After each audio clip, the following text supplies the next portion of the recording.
So it is November 9th, 2024, and my garden is still doing great. I do need to button it up pretty soon here. We don't have any freezing nights in the future, but as you can tell, things are starting to wind down. I've been traveling a lot for work, and so I haven't been home to manage a lot of this. I am home now for about a week, so I should be able to manage this. So my kale is coming in good. My peppers are still doing awesome. Tomato plants, more peppers, and I did harvest a bunch of things recently. I have to come out and harvest some more.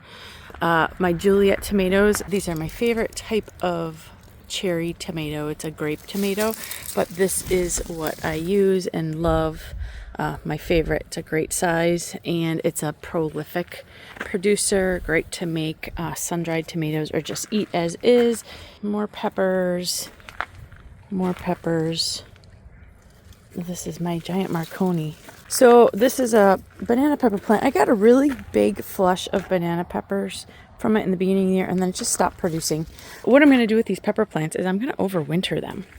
So I'm going to take these out of the garden. I'll put them in pots, but I'm going to cut these back and take off all the leaves, and I'll cut them back. I'm going to just show you. This is my tomato plants. More tomatoes. I had a huge acorn squash plant that went here, and I had some other things. As you can tell, I cleaned out some of the garden. I got a ton of acorn squash off of that. It went all the way over my arbor and hung down. And so my broccoli.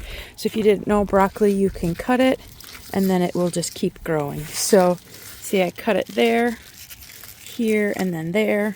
So there was where it first cut, here second, and then it just keeps shooting off more broccoli. So that's kind of fun. If you didn't know it, broccoli's awesome.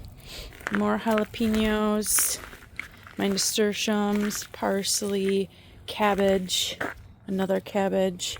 My green beans did awesome this year. As you can tell, they're dying out now. They just did amazing.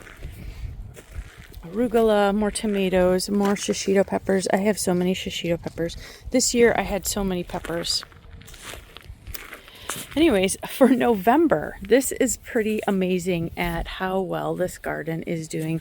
Poblano peppers, so many poblano peppers, and as you can tell, this plant is ready to be done, and I need to manage it. So that's kind of what I'm planning on doing the next couple days. Look at this banana pepper plant. Just 2 days ago, I harvested about 15 peppers from this plant. And there's probably at least 15 on there. So, doing really well. A bell pepper. And then I already harvested my squash. This was butternut squash.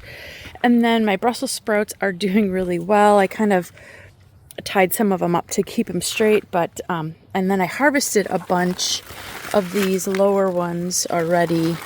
Maybe hard to see, but I harvested a bunch of them. But look at how big they are. I mean, they're just amazing. And these will take a light frost. Look at how big they are. They're huge. I mean, I'm so excited about Brussels sprouts to have off of my own plant. So you just pull them off. And so I'll make something with my Brussels sprouts and my squash tonight. Here's another one. Some kale, a little cabbage that I transplanted from some pots. So I also have some pots in my backyard that I had like cabbage in and things like that I didn't have enough room in my garden during the summer. And then when space opened up, I tried to move things in here just to see how they would do. But yeah, so that is the garden. Let me show you this cabbage. This needs to be harvested. This thing is huge. It's just really big. So yeah, that's the November Wisconsin garden. I should have said that to begin with. This is a Wisconsin garden. I've never had a garden last this long. We haven't had a hard frost yet,